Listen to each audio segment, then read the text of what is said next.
Ito yung sinasabi ko. Dito kasi talaga siya nagtatrabaho.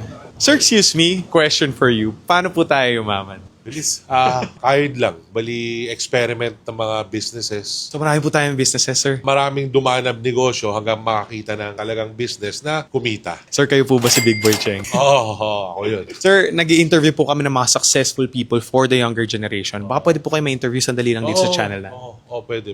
So ano po yung mga businesses natin, sir? Main business is syempre Uratex, which is family business. Tumutulong tayo dyan. Tapos meron akong art gallery, tsaka apparel. Oh, grabe, sir. Ang dami na rin pala, no? Yeah. Sir, kailan po natin nakuha yung first billion natin? Billion, siguro million, no? Aminin ko, nakakuha tayo ng million. Kaya huwag kayong maano, dahil matanda na ako nung kumita ako ng pera. 39 years old ako. 39 years old, sir. Matagal, yun. sir. Yes, tagal. Dati, parang palamunin ng magulang, tamad. Pero sumipag ako late na eh. Kumbaga, late bloomer ako sa negosyo. Kumita ako ng million ko nung 39. Ano po yung feeling na makuha natin yung first million natin ng 39? Kasi ang dami pong tao dyan. Nape-pressure po sila sa mga nakikita nila sa social media na 21 years old, kailangan maging milyonaryo na. Pero kayo, sir, 39 years old. Yeah, masaya. Siyempre, achievement ko rin yun. Pero, siyempre, huwag kayong ma-pressure. Para sa inyo. Pag hindi, gawin nyo yung role nyo sa buhay. Wala kayong masasaktan, apakan, masaya kayo, nabubuhay kayo. Yun, be happy. Yun lang. Yun, totoo yun.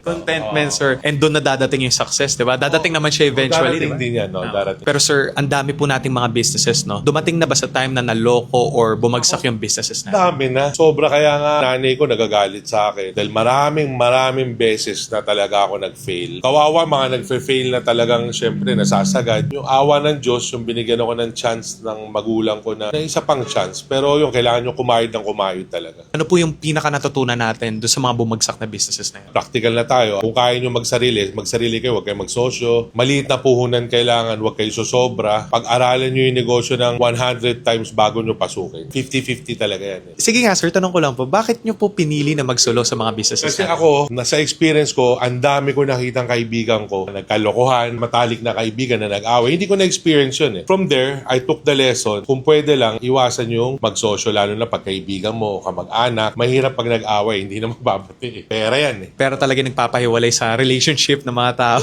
Aminin natin sa hindi, pera, saka babae. Hindi, loko lang.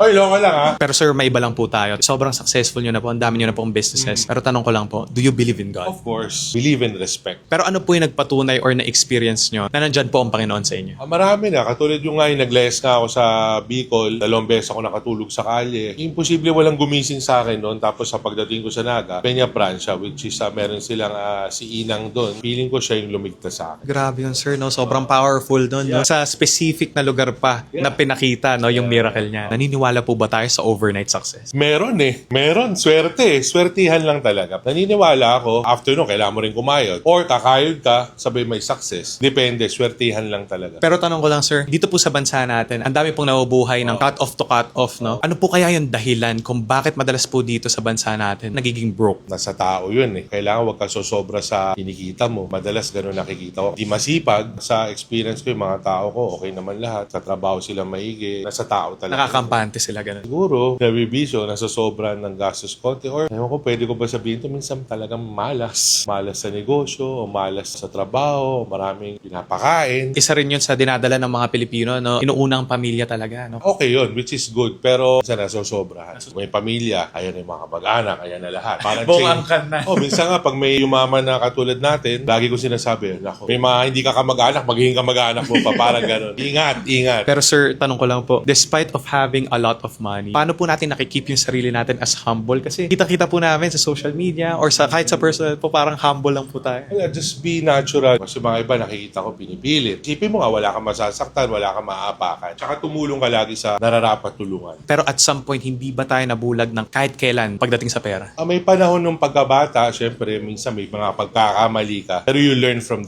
those mistakes. Hindi ko naman sinasabi na all good ako. May mga pagkakamali rin ako sa buhay. Pero kailangan, marunong ka mag-sorry, marunong ka tumanggap, o maski na sino ka, dapat malaman mo na mali ka. Marunong ka tumanggap na ng pagkakamali. Sabi nga daw nila, ang pinaka-powerful daw sa isang tao, yung awareness sa pagkakamali. Pero yun nga po, sir, no, isa po sa mga businesses na sikat sa inyo is yung Eurotex. Kasama po natin yung family natin dito. Yeah. Tanong ko lang po, ano po yung natutunan natin sa family natin na ginagamit natin sa totoong buhay at saka sa other businesses natin? Bali, ayun, natutunan ko sa tatay nanay ko siguro pagiging masipag, respeto sa tao. Kasi lumaki ako na mabait sila sa tao, mahilig silang tumulong. Part ng success nila yon. Minahal sila ng mga tauhan nila, sabay yung kumpanya, lumaki ng lumaki. Kasi sa kumpanya, kailangan mo ng pagmamahal, respeto. Mahirap umasenso na galit sa'yo lahat, ikaw lang asenso. So, yun yung natutunan ko sa magulang ko na everybody happy. Inadapt ko sa kumpanya ko. Sabi yun, sir, no? Yun yung bagay na hindi makikita ng numbers, no? Pagmamahal, no? So, yun pala yung kailangan dapat din. Lalo na pag malaki yung company Oo, na. tsaka kailangan talaga, titignan mo lahat eh. From, kunyari, janitor or pataas, lahat yung papa-asenso yun. Kailangan may chance lahat sa buhay. Kaya nga sinasabi nga natin kanina sa tao, yan. Kung talaga makita mo, yun, napakasipag nito ni ano. Aangatin mo siya. Pero sir, tanong ko lang po, ilang taon na po ba tayo? 49. Ah, hindi, 50. Bawal sa Chinese daw yung feng shui. Bawal pala Oo, tandaan nyo ha, bawal ang 9. Pag 49 kayo, either 48 kayo, 50. O sabihin na natin, 48 ako ngayon. Ayun, 40, sir. Pero tanong ko lang po, sir, sa tagal na po natin, nagbi-business din, masaya po ba tayo ngayon? May mga ups and downs, pero syempre, masaya ako dahil nandyan yung family, lahat, kaibigan, happy. It goes back lang talaga dun sa pagmamahal, no, sir? Yeah, oo. Sa tingin niyo po ba, sir, isa yun sa mga dahilan kung bakit madalas sa mga mayayaman ngayon, hindi sila masaya? Dahil kulang sila sa pagmamahal, gano'n? May mga nakikita akong gano'n. No offense. Siguro, try nila mag-loosen up, try nila kausapin yung mga tao nila. It's never too late. Never too late. Maging mapagmahal kayo sa mga tao, tumulong kayo sa mga deserving. So, yun yung advice ko. So last question na lang po, sir. If you and me die tomorrow, ano po ba yung pwede nating iwan na advice or lesson sa mga kabataan ngayon? Maiiwan natin is yung legacy mo. Sana na-adapt ng mga younger generation, katulad mga nagtatrabaho sa akin, mga bata na kung paano magnegosyo, paano yung trato sa tao, paano tumulong. Yung legacy siguro maiiwan ko. Ganda nun, sir, no? Dapat kapag may iiwan tayo, makakatulong pa rin, no? Adapt nila yun eh. Lalo na yung mga tao. Masusundan ka talaga nila. Lalo na pag nasa tama ka. Ang ganda nun, sir. You have a wonderful advice, sir. So, thank you so much for Inulat that. mo ako. Okay. Mabilis lang, di ba? Okay. Mabilis lang. Thank you. Pleasure to meet you, boss. Thank you, boss. Thank you.